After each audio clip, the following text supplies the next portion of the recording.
कल्याण पश्चिमेमध्ये विद्युत पुरवठा खंडित झाल्याने अनेक नागरिक रस्त्यावरती उतरलेले पाहायला मिळत आहे। मी सध्या उभा आहे मोहने परिसरात आणि पाहू शकता माझ्या पाठीमागं या ठिकाणचे जे रहिवासी आहेत ते मोठ्या प्रमाणात रस्त्यावरती उतरलेले पाहायला मिळत आहेत। एकंदरीत पाहायला गेलं तर गेले अनेक महिन्यापासून या ठिकाणी वारंवार विद्युत पुरवठा खंडित होत असल्याने नागरिक जे आहेत ते या ठिकाणी त्रस्त झालेले पाहायला मिळत आहेत। विशेषतः पाहायला गेलं तर आज आपण पाहिलं तर या ठिकाणी मोहने परिसरातील अनेक परिसरामध्ये आज विद्युत पुरवठा जो आहे तो खंडित झालेला पाहायला मिळते।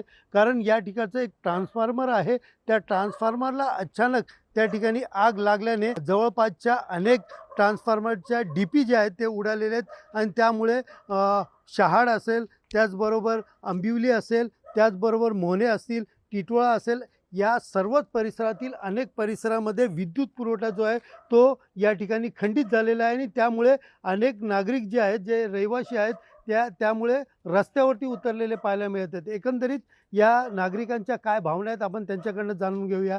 दादा, आज सगळेच जण तुम्ही रस्त्यावरती दिसतात, काय नेमकं कारण आहे?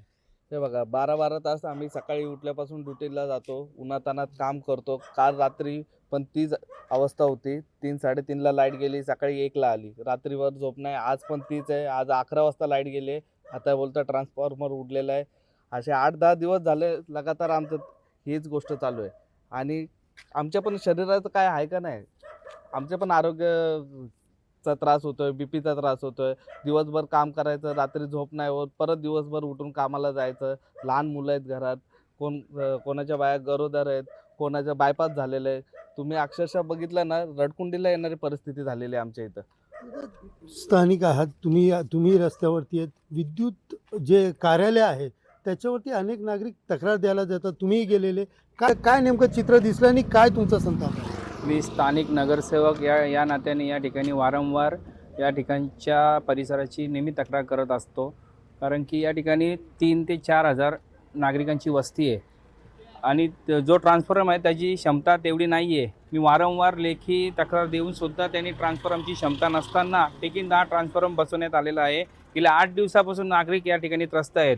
जर येणाऱ्या काळामध्ये या ट्रान्सफॉर्मरची क्षमता वाढवली नाही तर शिवसेना स्टाईलने आम्ही या ठिकाणी आंदोलन करू।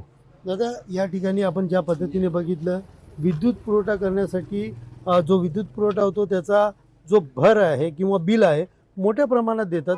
तुम्हाला काय वाटतं की तो जो बिल देतात ते त्याप्रमाणे त्यांची सर्व्हिस असायला हवी किंवा नाही? कारण रात्रीच्या वेळेला अनेक जण काम करणारे जे रस्त्यावरती उतरलेले या ठिकाणी दिसतात, त्यांची सर्व्हिस तशी आहेच नाही।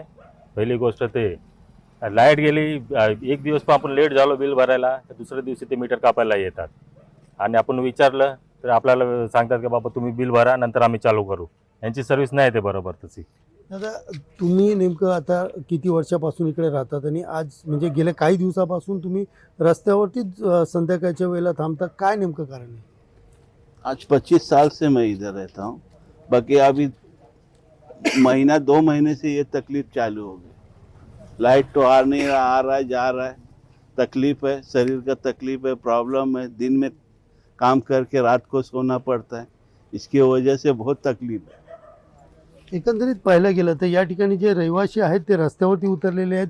महावितरण कंपनीला अनेक तक्रारी देऊन महावितरण कंपनीचे कर्मचारी किंवा अधिकारी कुठल्याही प्रकारचं त्याच्यावरती लक्ष देत नसल्याने कुठेतरी त्रस्त झालेले नागरिक आता आम्ही करायचं काय असा सवाल करत या ठिकाणी रस्त्यावरती उतरले आहेत। तर दुसरीकडे नगरसेवकांनी देखील महावितरणाला इशारा दिलेला आहे की ज्या पद्धतीने या ठिकाणी लोकवस्ती वाढली त्या पद्धतीने या ठिकाणी ट्रान्सफॉर्मर लावावं, अन्यथा आम्ही शिवसेना स्टाईलने आम्ही आंदोलन करू अशा देखील इशारा देखील नगरसेवकांनी या ठिकाणी देताना पाहायला मिळत आहे।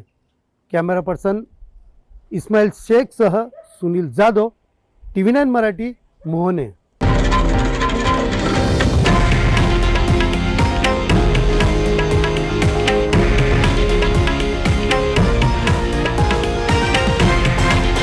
हे आहे देशातील नंबर 1 न्यूज नेटवर्क आणि आपण पाहत आहात TV9 मराठी, एकमेव।